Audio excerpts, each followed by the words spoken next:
अस्सलाम वालेकुम। आज का लेक्चर शुरू करते हैं। It's about nuclear fission. तो पहले मैं आपको थोड़ा सा न्यूक्लियर फिजन और फ्यूजन के बारे में सरसरी सा बताऊंगी। फिर हम तफसीलन न्यूक्लियर फिजन को करेंगे इस लेक्चर में और इससे अगले लेक्चर में। तो पहला तो सवाल ये है कि फिजन या फ्यूजन क्यों होते हैं। तो इसको जानने के लिए ये दोनों बड़े अहम प्रोसेसेस हैं जो न्यूक्लियर एक्सप्लोजन्स हो रहे हैं उनमें भी, और जो हमें हमारी अर्थ को सन एनर्जी प्रोवाइड कर रहा है वो भी इन्हीं प्रोसेसेस के थ्रू कर रहा है। तो हमारे लिए ये जानना ज़रूरी है कि ये होते क्यों हैं। आपको याद होगा कि हमने बाइंडिंग एनर्जी कर्व देखा था कि अगर ये मैस नंबर है और हम इस तरफ binding energy per nucleon plot करें और यहाँ मैस नंबर हो तो कुछ इस तरह का कर्व था। ये थोड़ा सा मैं एग्जेजरेटेड बना रही हूँ। और यहाँ पर पीक वैल्यू थी, उसके बाद ये डिक्रीज़ कर रहा है। तो होता क्या है फ्यूजन में कि स्मॉलर न्यूक्लियाई कंबाइन होते हैं थ्रू न्यूक्लियर रिएक्शंस और कुछ एनर्जी रिलीज़ होती है इसके साथ, जो कि बाइंडिंग एनर्जी है। ये प्रोसेस किस में होगा? फ्यूजन में होगा। इसी तरह फिजन में एक लार्जर न्यूक्लियाई स्मॉलर न्यूक्लियाई में तब्दील होंगे और हमें कुछ एनर्जी मिलेगी जो अगेन बाइंडिंग एनर्जी होगी। अब न्यूक्लियाई जो हैं वो जहाँ हायर बाइंडिंग एनर्जीज होंगी, मसलन ये रीजन है,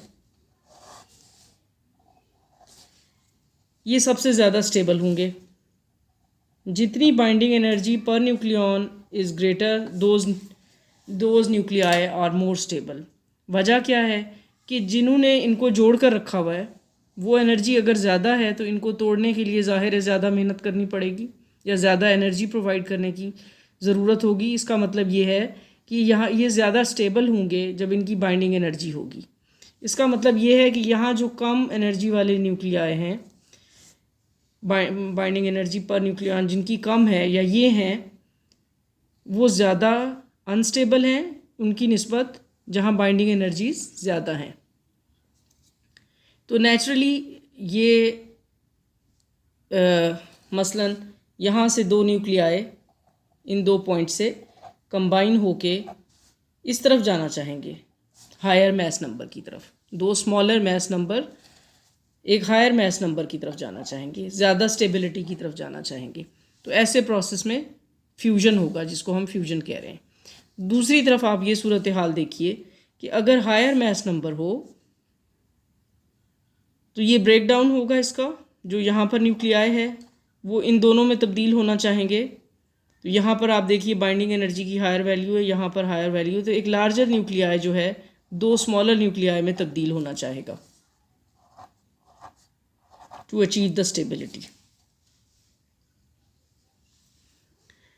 और ये जो एक्स्ट्रा एनर्जी है ये किस सूरत में हमें मिलेगी? ये एनर्जी दोनों प्रोसेसेस में रिलीज़ होगी, फिजन में भी और फ्यूजन में भी और फिजन में भी। ये जो बाइंडिंग एनर्जी है एक्चुअल है क्या? यानी कि तमाम इंडिविजुअल मैसेस का सम और ये जो कंबाइंड जो एक न्यूक्लियाई बन रहा है कंबाइंड मैस, तो दैट इज़ डेल्टा एम। इसको हम मैस डिफेक्ट भी कहते हैं। यानी बाइंडिंग एनर्जी विल बी, ये जो डेल्टा एम है, delta m c square will be the binding energy. और stability of the nuclei is defined by binding energy.